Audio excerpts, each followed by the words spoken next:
Hey, hope you're doing well. I'm out my favorite stretch of river. It's kind of a rainy day, it's a bad weather report. So it's the perfect day to go hiking because no one's going to be on the trails.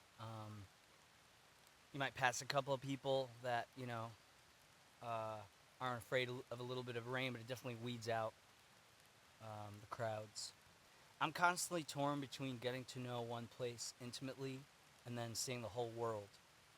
And this river, I've hiked along this river a million times. I've found fossils up along the river, which has got me really curious about like the geology and history of this whole region. I know a lot of these loose rocks, like even this one here, it's glacial rock.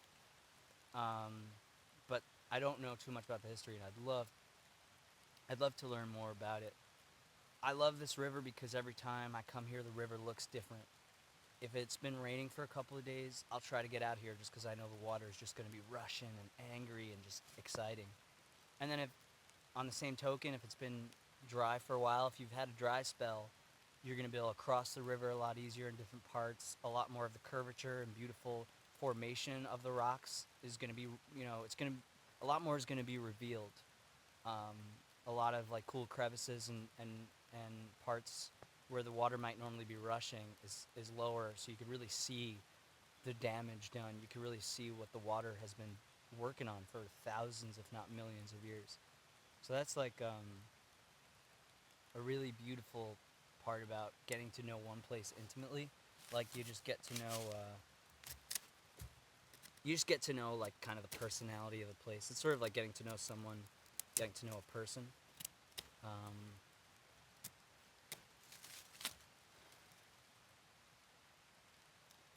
I like getting lost in the woods, even if it's not like a whole backpacking trip or whatever. If you just have an extra hour or so, it'll like, chances are it will ground you.